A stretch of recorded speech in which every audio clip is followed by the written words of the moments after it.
Are you doing today? I am a nutritarian coach and I help moms and families gain control over their health and advocate for themselves. Today, I'm going to talk to you about mindless eating. I think a lot of us do this in one way or another. Sometimes people eat mindlessly because they're bored and they just kind of pick at food just to alleviate their boredom. Sometimes people just eat mindlessly and just keep eating, even though they're not hungry anymore, because they're watching TV or they're just talking to somebody while they're eating and they just keep eating. Um, Sometimes it's a lack of awareness of how many calories we're consuming, or especially when you have like a family size bag of something like chips and you're just taking chips out of that and you're not even aware of how many servings you've had. Sometimes it's just lack of awareness of the serving size. Sometimes we mindlessly eat because we're emotional. We grab food to help with comforting our emotions, and um, that that is in addition to boredom. So when you have emotions going on and you have boredom, then you've got more than one thing going on. But then there are also external reasons, and something on TV looks good, so you go grab it and you eat it. Or I mean, I know I have, when I've seen a commercial on TV that has this really gorgeous food, I start drooling like, oh, that looks good, even if I've already eaten. So, there are some things that you can do to prevent this, because when you eat mindlessly, not only do you consume more calories than you need usually in that meal, but many times you're eating the food that's not necessarily good for you. So one way to fix this is to slow down on your eating. Just slow down, especially when you're in a social setting. Eat more slowly. Chewing your food longer is actually better for you anyway, because you get all those enzymes in your mouth and you can digest your food better. So slow down. Also, think about your food. Think about where it comes from. Consider, you know, who prepared the food. Be mindful of where the food came from, who prepared it. Just think about that. Be grateful for the food. And that also can help with mindless eating. Like, you're actually being intentional with thinking about the food. And when you have an environment that's a healthy eating environment, this also helps. So a healthy eating environment would be one where you don't have distractions, where you're not watching TV, where you're not just roaming around the house picking out of cabinets. And also, if you remove foods that are those foods that you go to when you want to mindlessly eat, sugary treats, salty treats, things that are not actually healthful for you, removing those from your home creates a better healthy eating environment for you. And then having the foods out on the countertops, like the fruits and the nuts and the seeds, and then cut up vegetables in the refrigerator, so that you have those healthy snacks out that actually give you the nutrition you need. That helps in creating that healthy eating environment as well. Also, feelings. So when you're eating, stop and think, am I eating because I am feeling something? And if you are feeling, acknowledge those feelings and try to find a better way to try to comfort yourself if you're feeling stressed, or if you're feeling um, sad. There are so many different reasons that we go to food when we're feeling different feelings. And so ask yourself, am I eating because of my feelings? And is there another way that I can help comfort myself or alleviate these feelings instead of going to food?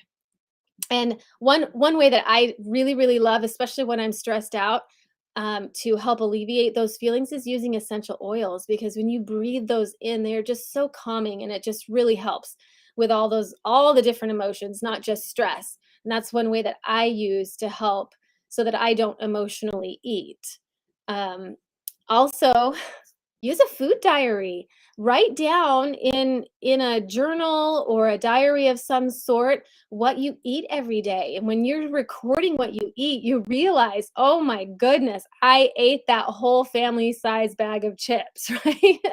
You can really see on pen and paper when you're eating too much of one thing, or when you're eating at weird times of the day that you really shouldn't be eating. And it really helps you to be able to be more aware of your eating habits. And then also pay attention to your hunger cues. And I will actually go into this in another video because there's a lot to be said about hunger cues and true hunger and toxic hunger. But pay attention to when you're actually hungry, and then eat food that will give you nutrition that will then help alleviate those feelings of hunger. Because when you eat empty calories, it does not alleviate the feelings of hunger, and you're hungry very soon afterwards. And so I hope that this helped. Mindless eating is not something that is beneficial for our bodies, for our minds, and we can do something differently. We can be more mindful in how we're consuming calories. We can be more mindful in how we're eating. And when we're at the dinner table talking with other people, slow down when you're eating. But all other distractions besides the talking, which is really good thing, because bringing your family together at the dinner table is one way that you can solidify your relationships for life. But um, all other distractions like TVs, any media, that needs to go off when you're eating. And for us, we have a rule that when the TV's on, we're not eating unless it's family movie night with popcorn, right? I mean, there are some things that you can do and it's totally okay. But when kids are just watching TV in the afternoon after school's done and they're just kind of unwinding with that, they shouldn't be eating. They shouldn't be eating with while they're watching TV or while they're doing video games, because they'll just keep eating because they're paying attention to something else and not to their body's hunger cues. So for children especially, parents need to have keep tabs on that and help their children learn some good eating habits, including not eating when the TV's on, or not eating when video games are on, and also not going to food to alleviate boredom. And that's something that kids often say, "I'm bored, I don't know what to do," and then they go when they want a snack. And that's not the way to alleviate boredom. And there are so many other ways, creative ways, that you can alleviate boredom and help your kids learn to entertain themselves rather than eating. So, anyway, we are starting our book club tonight, and we are reading Disease Proof Your Child. You guys, this is a fantastic book, and we're going to be going through this in the next 2 months, slowly, so that parents have a way to digest it, because I know everybody's busy.